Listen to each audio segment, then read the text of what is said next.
चार युग में कैसे हुई लड़ाई? क्यों भगवान शिव को करना पड़ा न्याय? ये कहानी बहुत ही महत्वपूर्ण है। ये कहानी है सतयुग, त्रेता, द्वापर और कलयुग, चार युगों की। एक समय की बात है, चारों युग यानी चारों भाई एक साथ बैठे हुए थे। तब आपस में चारों में वाद विवाद होने लगता है। सतयुग, त्रेता, द्वापर और कलयुग, चारों एक साथ बैठे हुए विवादों में उलझने लगे। सबसे पहले सतयुग कहने लगा कि अरे मूर्खों, तुम सब मुझसे छोटे हो, तुम मेरी बराबरी कैसे करने लगे? जब त्रेता युग ने यह बात सुनी तो कहने लगा कि तुम सबसे बड़े कैसे हो सकते हो? तुम सब में सबसे बड़ा तो मैं हूं, मैं ही सर्वश्रेष्ठ हूं। तुम मुझसे सर्वश्रेष्ठ नहीं हो सकते। तब तक द्वापर युग बोल उठा कि तुम सर्वश्रेष्ठ कैसे हो सकते हो? तुम सभी में श्रेष्ठ तो मैं हूं, तुम्हारा श्रेष्ठ होने का तो प्रश्न ही नहीं उठता। तब तक कलयुग कहने लगा कि तुम तीनों श्रेष्ठ बन रहे हो, परंतु हकीकत तो जानते ही नहीं। वास्तविकता में श्रेष्ठ तो मैं हूं। इस तरह से चारों युग आपस में झगड़ने लगे। तब चारों लोगों ने फैसला किया कि हम आज से आपस में फैसला नहीं कर सकते। तब जाके चारों लोगों ने निर्णय किया कि हम ऐसे फैसला नहीं कर सकते। हम में से कौन बड़ा है, कौन सर्वश्रेष्ठ है, इसका फैसला तो भगवान भोले बात करेंगे। चलिए वहां चलते हैं, वहीं आदि और अनंत है। चलिए उन्हीं के पास कैलाश पर चलते हैं। वहीं हमें बताएंगे कि हमने कौन बड़ा है और कौन छोटा है। इसका निर्णय स्वयं भगवान शंकर करेंगे। इसका निर्णय हम नहीं कर सकते। चारों युगों ने मिलकर योजना बनाई कि चलिए कैलाश पर चलते हैं। चारों युग कैलाश पर्वत चले जाते हैं। जब वह कैलाश पर्वत पर पहुंचते हैं तो द्वारपाल उन्हें रोक लेते हैं। द्वारपाल कहते हैं कि तुम चारों कौन हो और कहाँ जा रहे हो? तो चारों युग कहने लगे कि है द्वारपाल, हम भगवान शिव से मिलना चाहते हैं और हम चार युग हैं, उन्हें हमारी आने की सूचना दीजिए। स्वयं नंदीश्वर महाराज भगवान शिव के पास आए और भगवान शिव कहने लगे हैं, प्रभु है कैलाश पति, आपसे चारों युग मिलना चाहते हैं। भगवान शिव कहते हैं कि जाओ, उन्हें सम्मान सहित हमारे समक्ष ले आओ। भगवान नंदेश्वर चारों युगों को लेकर पहुंच जाते हैं भगवान शिव के पास। भगवान शिव ने चारों को सम्मान सहित अपने दरबार में बैठाया। चारों लोग भगवान शिव को प्रणाम करते हैं। तब भगवान शिव ने चारों युगों से कहा कि आप सभी का हमारे दरबार में, हमारे कैलाश पर स्वागत है। कहो तुम्हारे आने का क्या कारण है? तुम तो स्वयं ही काल चक्र हो, तुम तो स्वयं ही समय हो, फिर ऐसा क्या कारण है कि तुम ही हमारे पास आना पड़ा? चारों युग कहते हैं कि है सृष्टि के रचयिता है भगवान शिव। हम चारों में विवाद खड़ा हो गया है और हम उस विवाद का समाधान नहीं कर पाए, इसलिए हम आपके पास आए हैं। अब हम आपसे निवेदन करते हैं और गुहार करते हैं कि है भगवान, आप ही हमारा फैसला करें, आप हमारा न्याय करें और हमें बताएं कि हम चारों में सबसे बड़ा कौन है, हम चारों में सर्वश्रेष्ठ कौन है। भगवान शिव कहते हैं कि इसका फैसला तो तब होगा जब आप चारों अपना अपना फैसला सुनाएंगे। तब भगवान शिव सतयुग से कहते हैं कि हे सतयुग, तुम बताओ, तुम कैसे बड़े हो? तुम अपने आप को सर्वश्रेष्ठ बताने की कोशिश कर रहे हो, लेकिन वो कैसे, ये मुझे बताओ। तब भगवान शिव से सतयुग कहता है कि देखिए प्रभु, मेरी आयु सबसे ज्यादा है, मैं 17 लाख वर्ष का हूँ और अन्य युग हमसे तो बहुत छोटे हैं, इसीलिए मैं इन सभी से लंबी आयु का हूँ। तब तक कलयुग बोल उठा, कहने लगा कि है प्रभु, व्यक्ति कभी आयु से बड़ा नहीं होता, व्यक्ति तो गुणों से बड़ा होता है। प्रभु, मैंने तो यही सुना है। भगवान शिव ने कलयुग की दलील को माना और सतयुग से कहा कि सतयुग, इस तरह तो तुम बड़े नहीं हो। सतयुग कहने लगा कि हे प्रभु, मेरे युग में जो व्यक्ति हुए वो बड़े ही बलवान हुए, बड़े ही पराक्रमी हुए, वे पृथ्वी को उठा ले जाएं, ऐसे पराक्रमी और बलवान थे। और मेरे राज्य में, जब मेरा राज्य था, तो उसमें भगवान श्री हरि विष्णु ने कई अवतार लिए। देखिए प्रभु, नरसिंह अवतार मेरे ही काल में हुआ, वराह अवतार मेरे ही काल में हुआ, मत्स्य अवतार मेरे ही शासन काल में हुआ। तब तक त्रेता युग बोल उठा, नहीं प्रभु, क्या श्री हरि विष्णु के अवतार होने से वो बड़े हो सकते हैं?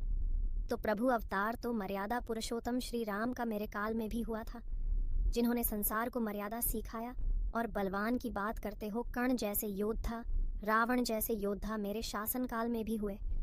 हे प्रभु, इस तरह से सत्य बड़ा नहीं हो सकता, फिर इन सब में बड़ा तो मैं हूँ। जब ये बात द्वापर पर युग ने सुनी तो द्वापर युग कहने लगे कि हे प्रभु, दोनों बड़े बन रहे हैं, परंतु ये दोनों बड़े कैसे हो सकते हैं? देखिए प्रभु, आप जानते हैं कि जब मेरा शासन काल आया तो मेरे काल में तो भगवान श्री कृष्ण जैसे अवतार पैदा हुए जो कि 16 कलाह से संपूर्ण पर ब्रह्म परमेश्वर थे, जिन्होंने विराट रूप दिखाया। वैसा विराट रूप तो साक्षात भगवान विष्णु भी नहीं दिखा सकते। है भगवंत योद्धाओं की बात करते हैं तो मेरे शासन काल में बड़े बड़े योद्धा कर्ण, एकलव्य, गुरु द्रोण, जरासंध, भीष्म पितामह और अर्जुन, भीम, युधिष्ठिर, नकुल, सहदेव मेरे ही शासन काल में हुए थे। प्रभु बलराम स्वयं मेरे ही शासन काल में हुए थे। तो बताइए प्रभु कि मेरे शासन काल में कौन सा योद्धा इनके योद्धाओं से कम था?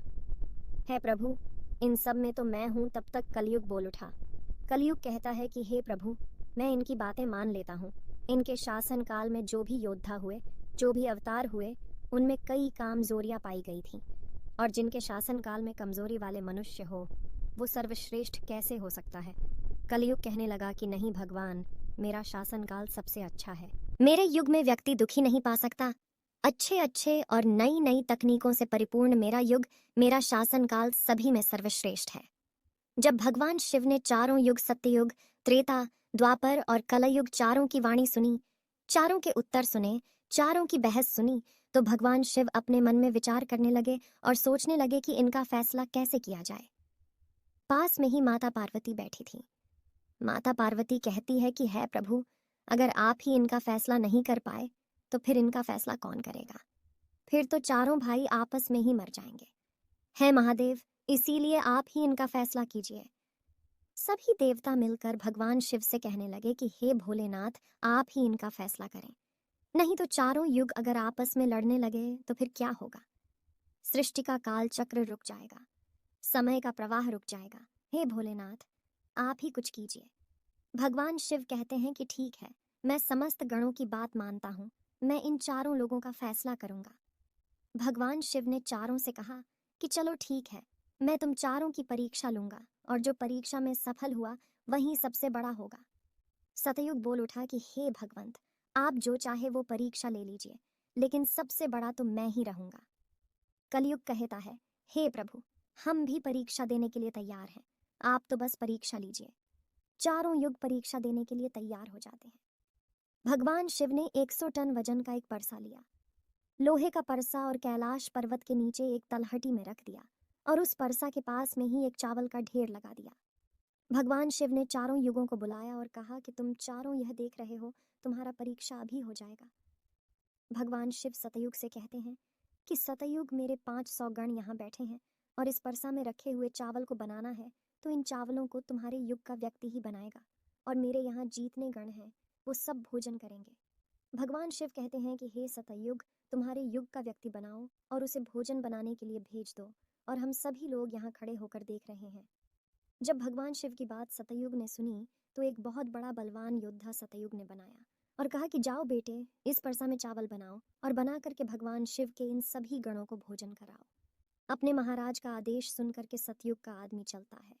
वहां आकर के देखता है कि उस परसे का भाग 100 टन से ऊपर है, हजारों मण से ऊपर का परसा है। वह तो सतयुग के युग का व्यक्ति था, वह बड़ा ही बलवान था।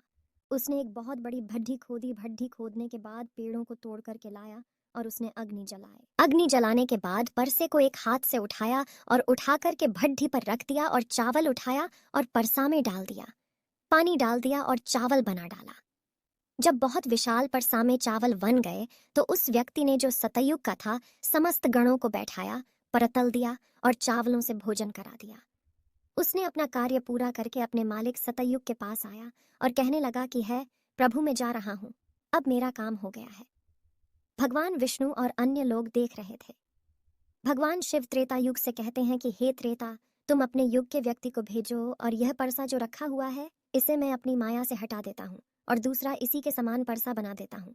अब तुम अपने युग के व्यक्ति से इस चावल को बनवाओ और मेरे 500 गणों को भोजन करवाओ। तो त्रेता युग ने कहा कि ठीक है प्रभु, जैसे आपकी आ गया।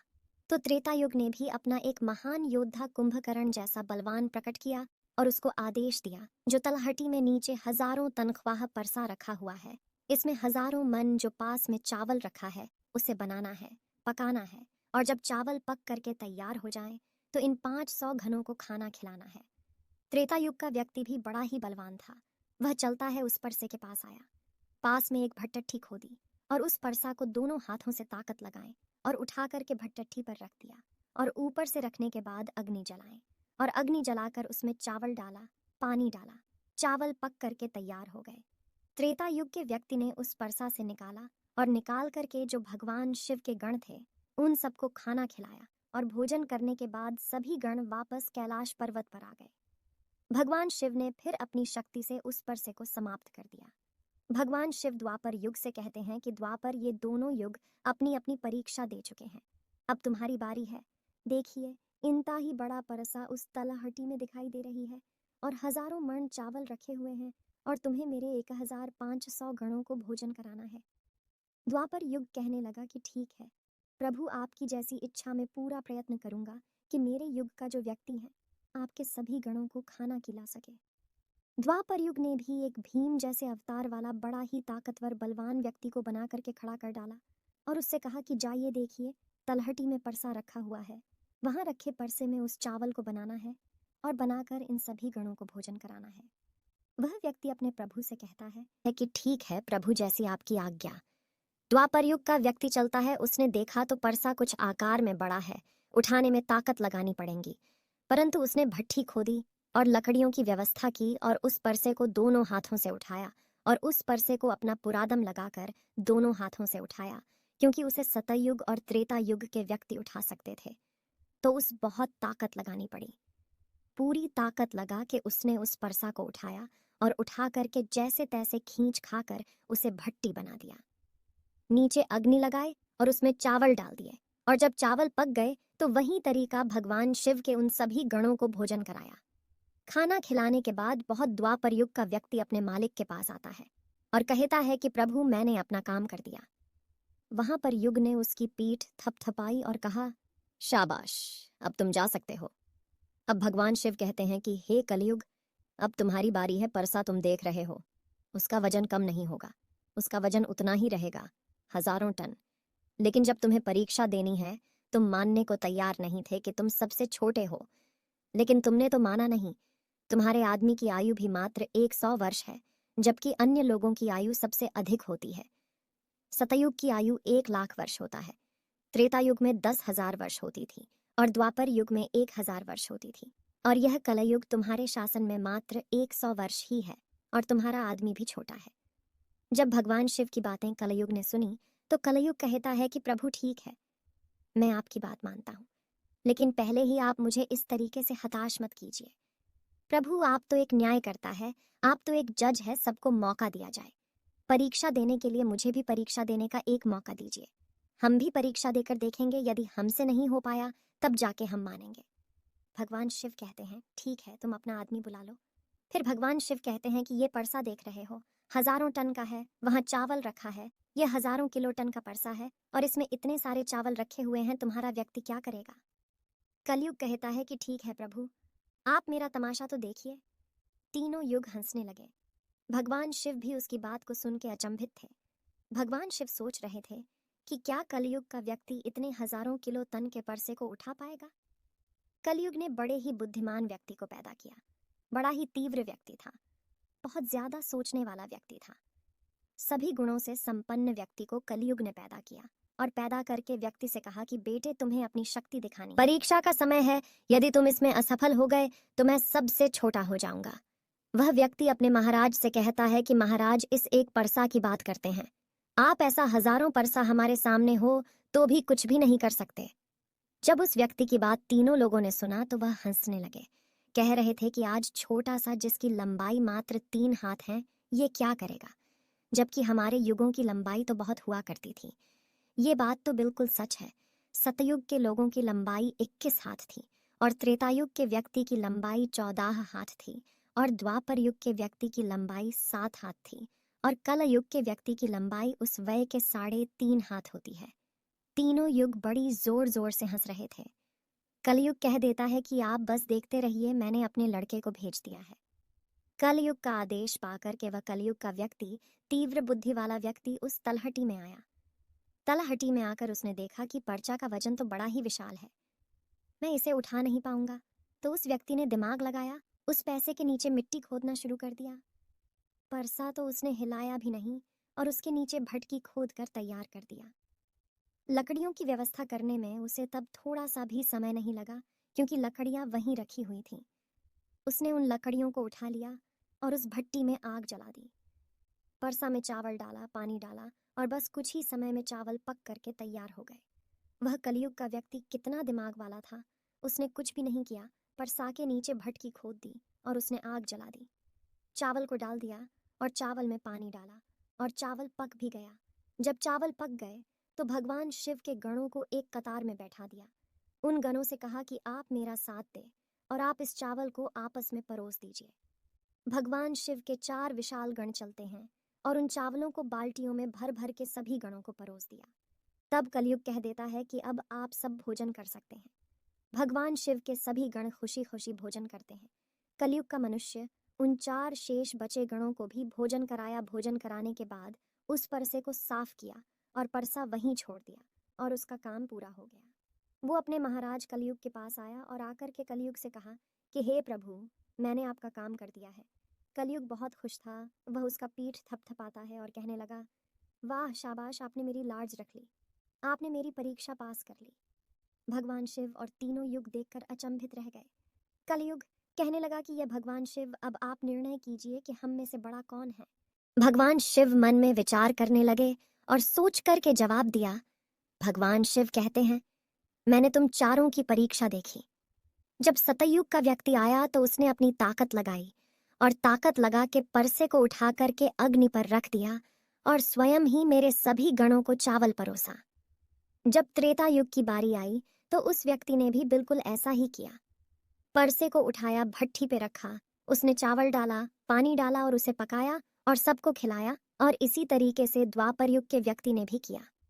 परंतु तुम देखते नहीं कि मात्र 3.5 हाथ का व्यक्ति, इसकी बुद्धि देखिए, कितना विशाल परसा था, शायद उसे हिला भी नहीं सकता था, उसने उस परसे में चावल बना लिया। मेरे इतने गण थे कि अगर वो बाल्टियों से परोसता तो वह शायद परेशान हो जाता। तो देखिए उसकी बुद्धि, उसने उनमें से ही 4 गण अपनी सहायता के लिए बुलाए और चारों गणों से भोजन परोसवाएं और स्वयं ही बैठा रहा। ये तो बड़ा बुद्धिमान याते हुआ, ये तो बड़ा ही बुद्धिमान युग हुआ। भगवान शिव कहते हैं कि कलयुग बड़ा ही बुद्धिमान व्यक्तियों का युग होगा। इसमें मशीनों का आविष्कार होगा, बड़े बड़े दिमागधारी होंगे। भगवान शिव कहते हैं कि तुम सब जैसा शासन करते आए हो, चलो ठीक है, तुम सबके धर्म और निष्ठा भी रहे हो, चलो ठीक है, लेकिन तुम्हारे योग्य व्यक्तियों में बुद्धि का था, उन्होंने कभी अपनी बुद्धि का उपयोग नहीं किया। नहीं तो कुंभकर्ण, रावण, इनके जैसे महान योद्धा जिनको मारने के लिए एवं भगवान अवतार ले लेकर आए, और वे इतना मूर्ख थे, ये नहीं जान सके कि ये भगवान है, यहाँ सृष्टि के रचनाकार है, और उनसे युद्ध किया और सभी के सभी मारे गए। कलयुग के व्यक्तियों को देखो, आप वो कितना बुद्धिमान है, और आगे आने वाले युगों में, आगे आने वाले कलयुग के राज में वैसे ही बुद्धिमान व्यक्ति देखने को मिलेंगे। तो भगवान शिव ने फैसला किया कि चारों में सबसे बड़ा कलयुग होगा। कलयुग मशीनों का युग होगा। कली का नाम है मशीन और युग माने समय, कलयुग मशीनों का समय होगा। इस समय बड़े बड़े मशीनों का आविष्कार होगा, जो कि सतयुग, त्रेतायुग और द्वापर युग में नहीं हो पाएगा। भगवान शिव की बातें सुनकर वह चारों युग भगवान शिव की बात मान लेते हैं और चारों युग अपने अपने धामों को और अपने अपने राज्यों को लौट जाते हैं। इस प्रकार भगवान शिव ने चारों युवकों का फैसला किया। हमारे शासन में ऐसी कई रोचक बातें छिपी हैं जिसे हम आपको बताते रहेंगे, जिसे जानने के लिए हमारे चैनल को सब्सक्राइब कीजिए। धन्यवाद।